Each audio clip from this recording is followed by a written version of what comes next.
Hey everybody, Cindy A. Lewis here. Welcome. It's been a day of challenges. I don't know about you, but I have certainly encountered multiple challenges on my day off. But anyway, no whining about that. I'm excited to be able to craft with you today. If you saw part 1, Crafting Therapy, I was showing you the process where I come up with kind of what project am I actually feeling, because usually I have a list of projects for you to share, and I have a whole thing planned for this month, and I knew I wanted to do this project, and I was looking at Rustic Playground's July's Christmas in July kit. It is the July kit, and I printed some papers on cardstock, some designs on cardstock earlier in that video. So today on this video, I'm going to be showing you the rest of that process, and we're going to assemble the project together. I may have to take part of it and finish it later, but we'll see how fast I work here. And I do recommend, if you like this project, to save it, because you can save a playlist, a private playlist of projects that you like, so you can always go back to them. And then that way you don't lose the instructions and all of that. Well, anyway, it is Christmas in July on my channel, and I invite you to check out the July 1st video, which has the big subscriber mega giveaway on it and how to enter, and that is linked below, as well as Rustic Playground's information. I'm an affiliate for Rustic Playground, which is a digital printables. There is a Vintage Visionaries Club where you have access to everything, and there is an annual fee, but I have for you a 50% discount. So if you use the word Cindy in your the coupon to apply there, you'll get a 50% discount for the whole year. Next year you would pay the regular price if you want to continue. This includes everything on Carla's site for Rustic Playground, including her Etsy shop, the things that she has in her Etsy shop, all the kits, all the different elements that she offers. So check it out if you're interested. If you love vintage printables and enjoy being able to save those different designs and then create them over and over, you will love this. So anyway, I am going to show you my scribbles. I'm actually going to show you that.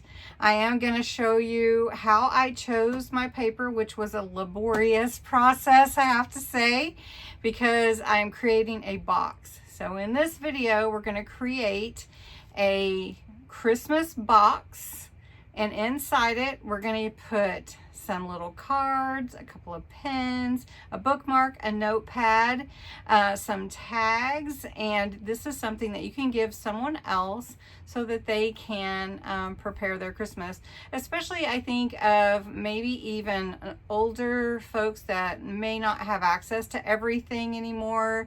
They may not be able to create like they used to like to, but they like handmade items. So I thought this would be great. And the cards that we're going to make are mailable cards, because you want to be able to send them in the mail without any processing problems in the mailing, you know, like how it goes through the mail. Anyway, plus the mail is a little bit slower than it has been, so I don't know. Anyway, let's get started. All right, this is my scribbles, and this is just a box that I decided to put together, and I haven't even tried it yet. So it's me and you. We're doing this together today. So here's my Christmas box. I'm using Rustic Playground's Christmas in July kit. I needed to make sure I had some stamps, some ribbon, glue, hot glue, cardstock for a box, 3D foam. I wanted some burlap, a hole punch, and some sentiments, because with the cards, we want to make sure that there is a sentiment on the inside, because sometimes people don't like blank cards and they don't know what to say. And then there is the 4x6 cards. So I've got some 4x6 card blanks and envelopes. I won't use that one. And we have that in the kit. There are some journaling cards, some rounds, some pockets, and different things that we can incorporate into our box. So we're going to use those. We're going to mat and layer the journaling cards. So just so you know that. We're going to make the round circles into tags.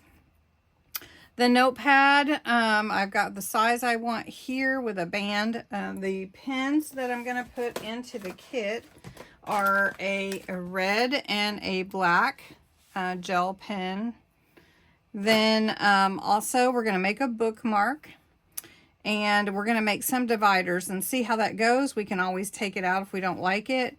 And then this is how I want the box on the inside to be. And of course it's not to scale, but we'd have our cards, our bookmark, and our notepads here, our pens in the middle, our circle tags here, and our journaling cards on this side. Again, it's not to scale, but it just helped me to kind of picture it a little bit. So this would be, you know, anyway. And then I've got all my measurements here. So we're going to start with a 12 by 12 sheet of cardstock, but we need our sheets to be 11 by 12 inches. And for a box, if you're going to create a box, you need a heavier cardstock. So this is 250 GSM, so it's pretty thick. I think it will be okay, but I will put a piece of white cardstock in the base to make sure that it holds the weight like it should. And these gray silver pearl card from the Watercolor Christmas from Crafters Companions. It's a kit that I have, so wanted to make sure to use that. I have my scoring board, the big one. This will help me do the box the right size. So you want your bottom to be 1/8 of an inch smaller than the top. So on the scoreboard, the top would be scored here, and the bottom of the box or the base would be scored at the bottom. So you start from this side for the bottom and this side for the top. So you can start with the same size sheet of cardstock, but you would use the different scoring places. However, if you don't have a scoreboard, again, you would score with the same sheet of paper 1/8 of an inch smaller. So if we score at 1 inch, you would score at 7/8. Does that make sense? A little bit of math. I know everybody loves math. Okay, well, I'm going to cut these two pieces out. There's two, a top and a bottom. And we're going to mat and layer some on there so that it gives you a little bit of a little more decorative feel with the designs from the kit that Carla has called Christmas in July. All right, let's get started. All right, so I'm already adjusting because I didn't take into consideration one thing, and that is the full depth of the box. So this is going to be the top, and the top will score at 1 inch on all sides. By doing that, that makes our box a little bit smaller. It's going to make it, let's see, 11, that'll make it 9. And by 10, that should be okay. So we're going to try and make sure we come out with the size box that I wanted. So I'm scoring on all sides at 1 inch. This is the top. And what I like to do is make sure I know which is the top. Okay. So to do that, I'm just going to take a little bit of washi and mark it because I don't want to write on this paper. All right, so we're going to come back to that. We're going to go ahead and score the bottom. Now on this scoring board, this is inches, the bottom scores from the right side instead of the left side. So if that's a little awkward for you and scoring up is a little bit awkward, you just can score up here at, well, you can't score from the top. So we're just going to score at 1 inch. All right, so we're going to be doing directions mainly. So I want to burnish all my score lines.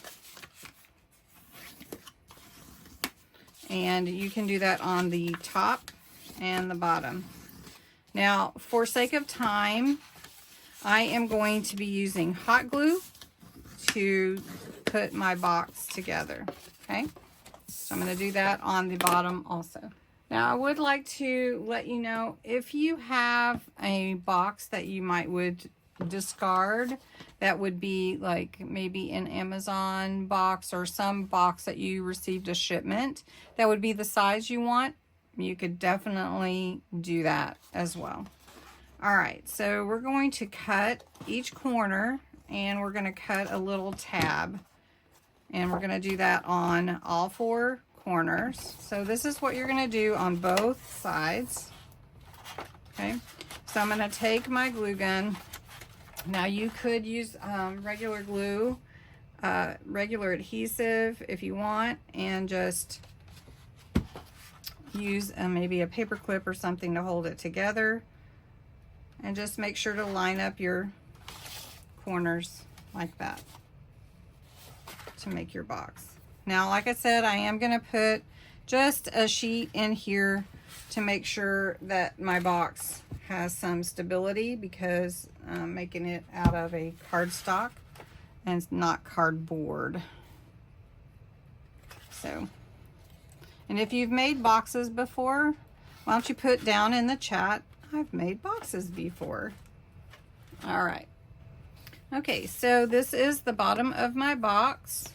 Sorry, I have my scissors open. And I've cut a piece to go in the bottom. So I just measured the outside and cut a piece of red to go in the bottom. Now I can not glue it in, but I think I will just put a little double stick tape on it just to hold it in place. And if the person that I give it to wants to pull it out, they should be able to do that. But I'm just going to slide this in here, and then that way it'll have a beautiful bottom to it. All right, so this is the top. Before I glue the top together, I'd like to work on the top, and that will be the fun part. So because these beautiful papers and designs, I have to say designs really, are so gorgeous, we want to use them to create a beautiful top. And my favorite part is this right here, this beautiful door. That's so inviting. It just makes you want to walk in that door right there. And so for my box, this door is going to fit perfectly, but I'm going to cut the sides, and we're going to put some either color behind it, solid color, or burlap behind it. I wanted to add burlap, but I'm thinking this is very elegant looking, and maybe the burlap would take it down too much, but we'll see. I did print a few more designs so that they could be printed borderless on my printer. Just FYI, those that like the trading cards, the artist trading cards, she does have some of those in here that you can play with as well. All right, so we're going to take this piece here, and we're going to mat and layer just part of it so that this will sit on top of it and give it like a little background. So if we put our design here, we're matting and layering, and then here we're going to put this over it like that. So it's going to look good. All right, so to do this, I'm going to take it off of this first, And we're going to just add some glue for this particular layer. All right, for this piece, I'm going to use 3D foam just so that it stands up a little bit. So I'm going to take 3D foam and I'm just going to put it all around. If you have a large piece, you can do that. Sometimes it might take a little bit. All right, I did put a lot of foam on here because I want to make sure that my picture stays well in place. And then I'm just going to eyeball where I want it before I actually set it down. And there we go. So you can see it just gives that little bit of dimension to the front. And I love this look. So now we're ready to put this on top of our box lid. And I'm just going to use glue for that. And then we'll make the lid. And then we'll work on the contents in the next video. Now we're going to take our hot glue and glue the tabs in place. My big glue gun right in the camera, but here we go. Just like you did the bottom. Line those up, and we'll do the same on all four corners. All right, here is our box. Now the only thing I wanted to do here was add some papers, and I can still do that. And the lid just fits on like that, and it's perfect. So all I'm gonna do is cut some from the papers and glue those on, and I'll show you how it looks finished. All right, here is the box with the sides. I decided to go with the red since there's the red matte and layer and the red on the inside. Now the next thing that I wanted to do, that would be the last thing for the box prep, is to make some dividers. You know how I want them to be? They're like mountain valley folds. And I've cut the long one to 3 inches, and we're going to score at 3/4. So 3/4 at 1.5, and then at 2 1/4. And I've made 2 long pieces to be the notes, notepads, and the pen. So let me show you. We're going to fold it in half like I just did. And then we're going to fold this up. And we're going to furnish that score line, or that fold.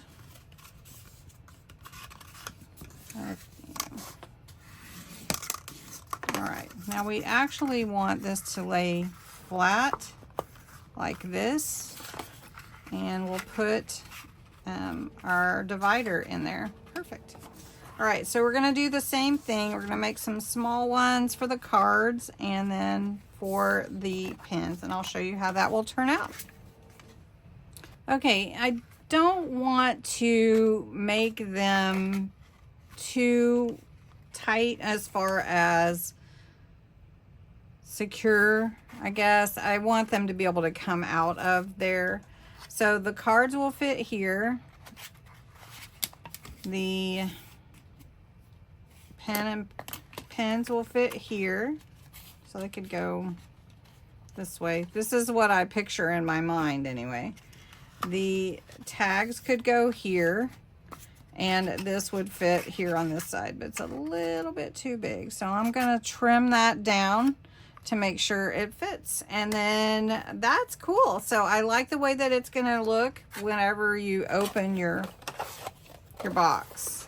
And they'll all be, all the little trinkets, cards, tags, and everything will be on the inside. When you open it up, it is laying like a gift box. All right, so that is today's video. Part 2 will be using the Christmas in July kit to make some cards, cut the tags out, some journaling cards, and then a notepad and a bookmark. Lots to do. Thanks so much for watching. I hope you're enjoying this. Your trivia question is, what word for Christmas or Christmas carol was borrowed from the French.